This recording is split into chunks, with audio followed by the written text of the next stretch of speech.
Hey! Mabuhay mga kapamilya! For today's video, ako lang i-flex ang among sapa diri sa Bunawan River. Wow! Mga niyami karon magtampisawang yung amiga diri sa Bunawan River. Og iyang gipatampisaw ang iyang iro nga si Kidin gamay kay hadlukan man kaayo na siya og sapa samot nagdagat mga ka-person. Nakaadto na siya sa dagat once. Apan wala kayo siya nakatampisaw mga ka-person, it's because mahadlok siyang balut sa maong dagat. Murag silhigon siya sa balon mga ka-person busa. Wala kayo nakaligo ang among bibi didi. Dili lang ako diri sa Bunawan River mga ka-person. Daghan mi ana that time na ay mga bibi diha sa akong mga kilid mga bata og ang ungtagko nga mga tao na as ibabaw kana amay nagpabautismo ani that time. Pusa ang gibuhat sa inyong inday nga balon. Oh my God. Imbis na ay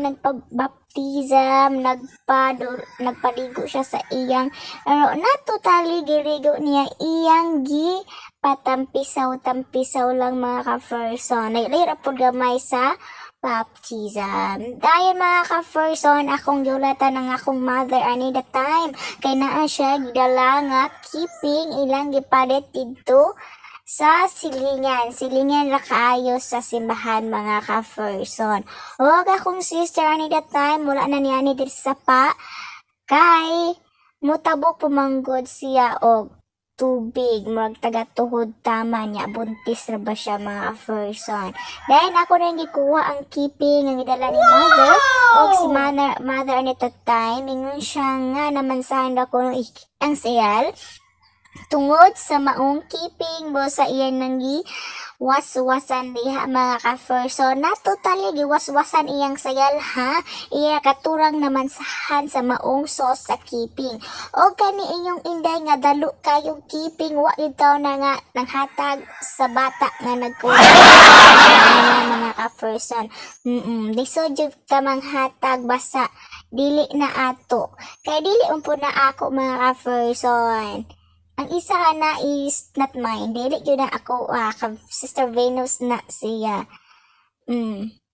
Ang sauce ana mga ka-person is kanang nilatik nga kamay. Naglibog pa na siya kung iya ba nang ihatag na sa tag-iya o iyang ikip iyang kagalingon kay nakauno na siya nga kulang ra kay na siya.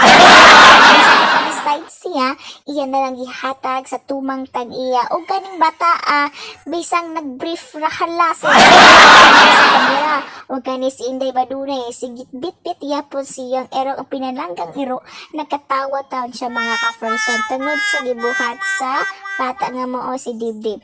Tungod kay nito karang pagabuotan ni Inday, nanghatag yun siya siyang ginadala nga kipi, nanghatag siya ka Bibi Chloe. Ug tumang iyan na ng hutdo na iyang keeping para na po mahuman iyang agenda diha kakidin nga iyang gipasam-salom.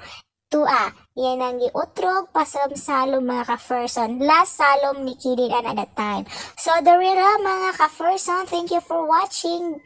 Bye-bye!